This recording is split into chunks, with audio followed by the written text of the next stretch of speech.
What do you think makes a piece of art truly unforgettable? Could it be the artist's skill alone, or could it be the unique feeling that it gives you? You and I both know the answer, and with this video, my goal is to point you towards something simple that you can implement right away to experiment and enhance the feeling, the atmosphere in your art, even if you think you don't have enough skills nor style. Hi, I'm Françoise. Welcome back to my channel.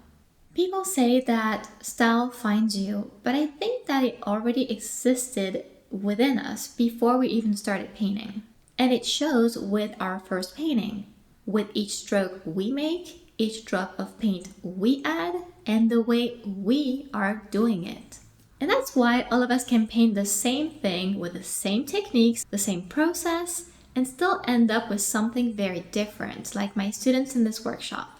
And we know that style shows itself with practice and also experimentation, and that's what this video is about. Because I had a breakthrough moment with my art when my skills and my style were still evolving but well established. And this was thanks to a messy reference photo.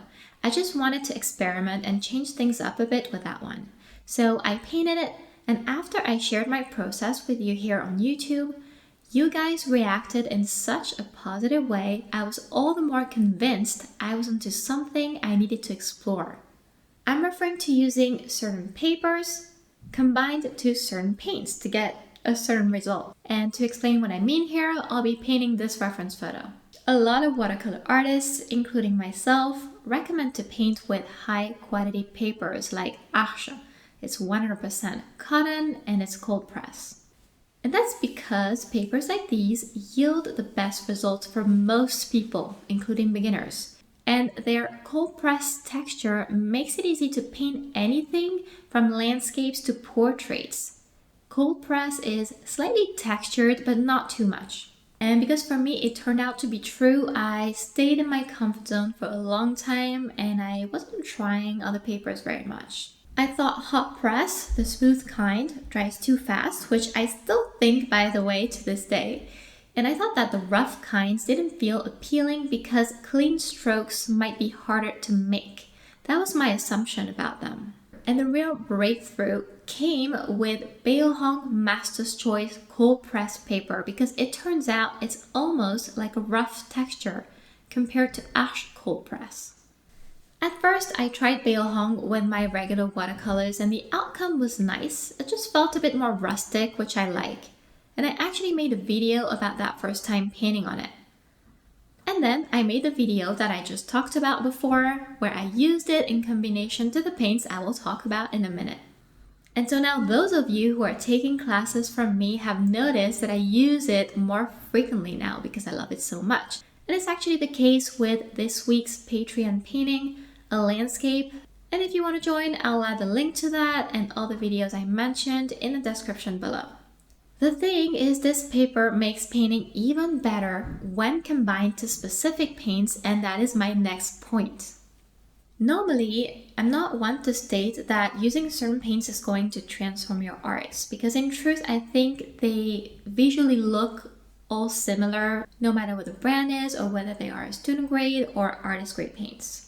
But there is a certain type of watercolors out there that is just too unique to fit into that statement, and I'm talking about granulating paints. These paints aren't your average watercolors. They're like nature in a tube.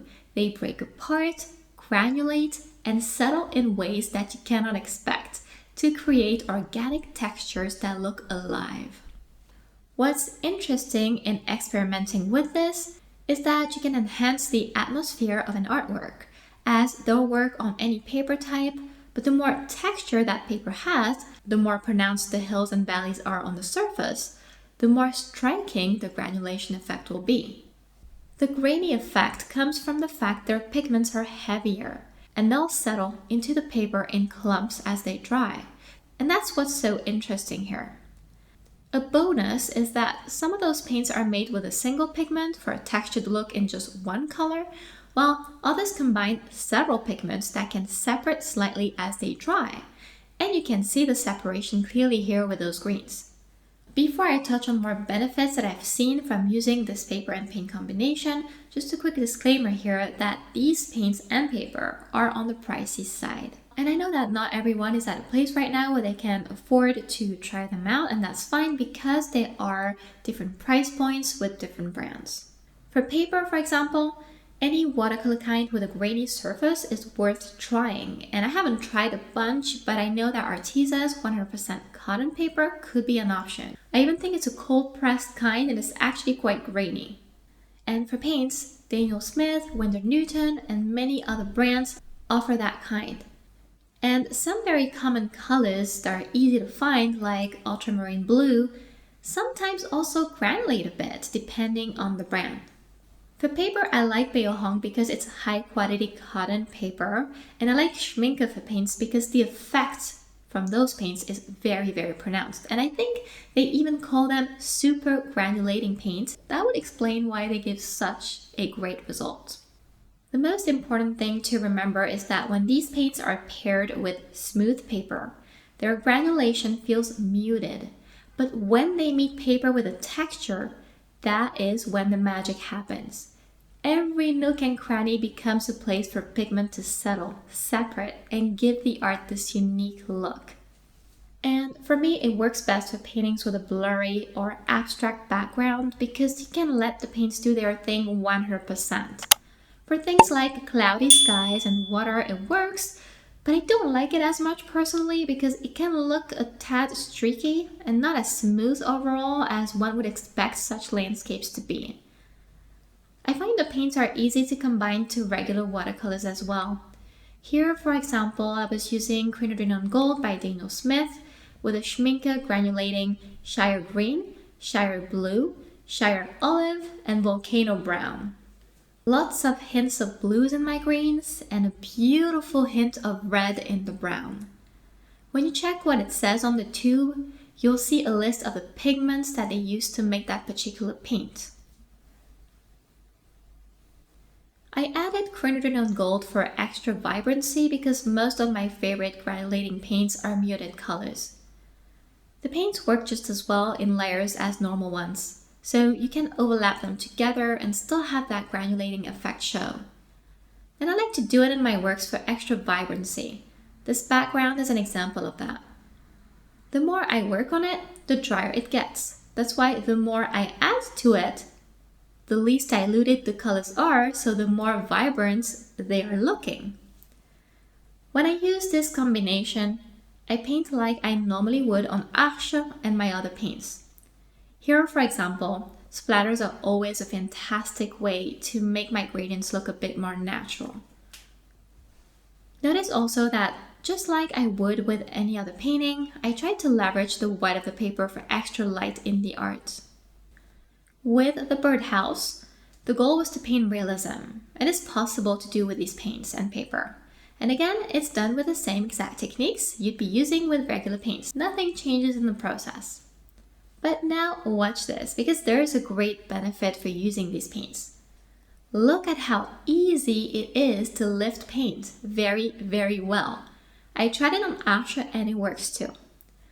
It's incredibly easy to remove the very dark layers of paint and get back to a white paper highlight, easier than when I use normal paints.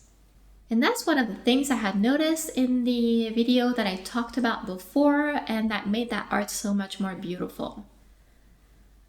Another great benefit for people who are a bit on the tight side with their art is that the way these paints look on that type of paper makes details look looser in some way. And this is what I'm noticing again and again with everything that I've done so far. A realistic style like mine shines through. It just looks a little bit looser and more magical in some way. And it looks very natural. I think it's great for some landscapes and cozy autumn and winter scenes.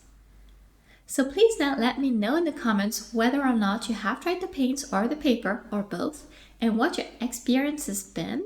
That would be very interesting for everyone to know.